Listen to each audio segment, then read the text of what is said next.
Okay, this is a little bonus training 31 because I just can't stop myself, apparently. This is what to ask yourself before you discipline or fire an employee to know if you're being fair or if you're being mean. And so this is the mean test. And what I'm going to say is there's the good side of being mean and the bad side of being mean. And you want to tell if you're being mean in a good way or being mean in a bad way. Because ultimately, if you are disciplining or firing someone, they're going to think you're mean, right? So that's something that we have to deal with. And if you don't know me, I am Meredith Hawley. I'm a lawyer, power dynamics facilitator, best-selling author, and founder of Eris Conflict Resolution, where we help employees stop sexual harassment without quitting their jobs. Okay, so most people come to me after their boss or supervisor has been seriously inappropriate or has disciplined them or fired them, right? So often what I see is a situation where bosses are like either very inappropriately intimate with an employee. Like, I'll just tell you this one situation. The boss would ask for hugs all the time and would touch the employee all the time and read her a love poem at one point. And then on the other hand, he would hold these like hour-and-a-half long disciplinary meetings and yell at her and intimidate her, right? And so I see this quite often where there's someone who is being seriously inappropriate and mean at the same time, right? But he probably doesn't know that this is what he's doing. And then on the other hand, I'll have some, like I had a friend come to me and she needed to discipline an employee and she kept saying, I don't want to be mean to her though. I just feel bad. And I feel like, what if I haven't trained her well enough, but I've like given her so much training and I don't want to be a jerk. And so I see these two extremes, but I think that this test, the intention of these questions to ask yourself, the mean test, is to give you something simple to know if you're acting on the feelings side, if you're acting out of like something that is, if you're being mean in a bad way, or if you are really disciplining someone in a way that's necessary for your work, if it's on a good side. So the good kind of mean, it's an acronym, and it stands for mission, essentials, allies, and negotiation. Okay, mission, essentials, allies, and negotiation.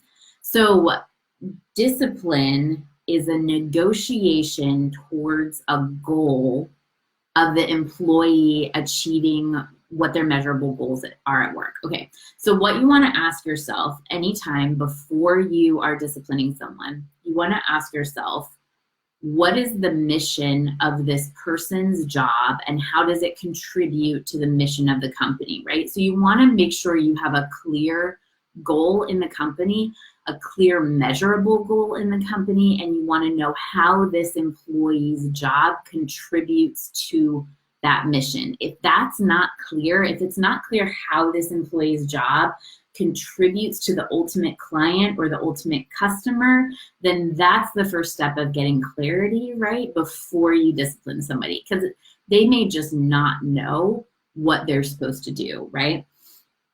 Then if that's clear, if you have a measurable goal this person is supposed to achieve and they're not achieving this measurable goal, or whatever you're disciplining them about is related to interfering with that measurable goal, the second thing you want to ask yourself is this area of discipline essential to the client that you're serving, the customer that you're serving? Is it essential or is it extra, right? So sometimes when we're disciplining somebody, it's so unrelated to the end user, to the end customer, that it's just not important, and it really creates more drama and more fear in the workplace than helping, right? It's punishing instead of working towards a goal. So the first question is, what is the mission? The second question is this topic of discipline essential to that mission, essential to the end user client? The third question is, are you aligned with this employee's success, right? Do you have a personal problem with this employee, or can you get to a place where you're aligned with this employee's success? So the example is like, if somebody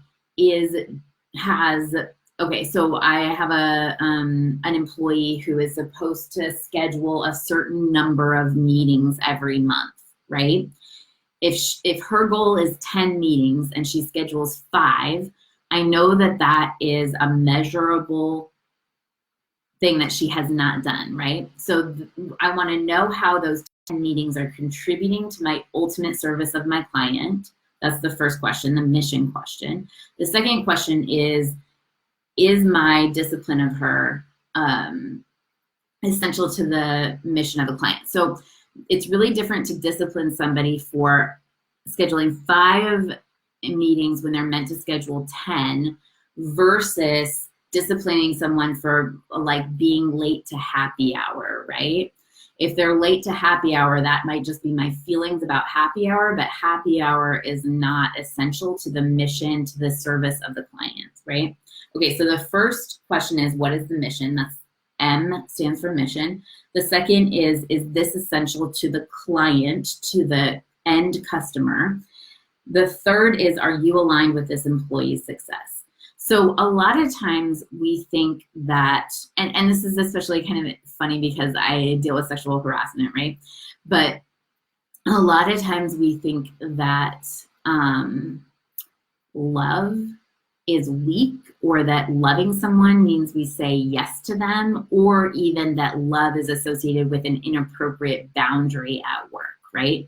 And so what I want to suggest is that love is the place to come from in disciplining anyone. If you cannot be in a place of love towards the person when you're disciplining them, you often cannot be effective in disciplining them. And by love, I don't mean like sexual attraction or inappropriate boundaries. I mean the same kind of love that we have for a child when we discipline a child. Do not treat your employees like children. However, if a child comes to us and has cookie crumbs all over their face, and you know they got into the cookie jar when they're not going to do it, you will discipline the child out of love, right? Not because you're mad about the cookie. If we can be in that place of love, then our discipline will be working towards service of our clients, service of our customers, not based in a struggle, in a personality struggle with the employee. So if you can't get to a place of unconditional love around this situation, that's where your work is. And then the final question is the negotiation question. Is this negotiating the employee towards their ultimate goal? Is it moving them forward? Discipline is a negotiation towards the employee's goal. Is it scaffolding them and helping them get towards their goal, or is it punishing them and like discouraging them from trying to get to the goal? Is this disciplinary action giving them helpful information and helpful standards to follow towards a goal, or is it just going to create fear and confusion and difficulty, right? So if you cannot answer these questions clearly, then that's where you have to do your work before you discipline anyone. Mission, essentials, allies, negotiation. If this discipline is not towards the mission of your business, if it's not an essential part of getting towards service to the client, if you're not aligned with the employee, and if you're not negotiating the employee towards their success, then you're the bad kind of mean, not the good kind of mean, right?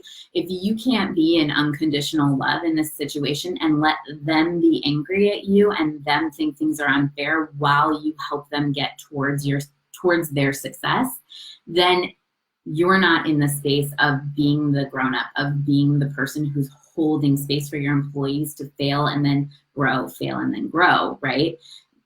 If you can't be in that space, then you have work to do first before you discipline the employees. Discipline does not have to be punishment. often it is like if we're in the good kind of mean, then it's a place where we move the employee forward, where we move everything to more clarity and to more success towards the ultimate service of the client. All right, this really is the last one, but thank you all for watching. If you have questions, just post them or send them to me. If you disagree, tell me. I love to argue these things. And if you know anybody who's struggling at work, whether they're struggling to support other employees or whether they are struggling themselves, send them over. We love to hear anybody's story and see if we can help. Thank you so much.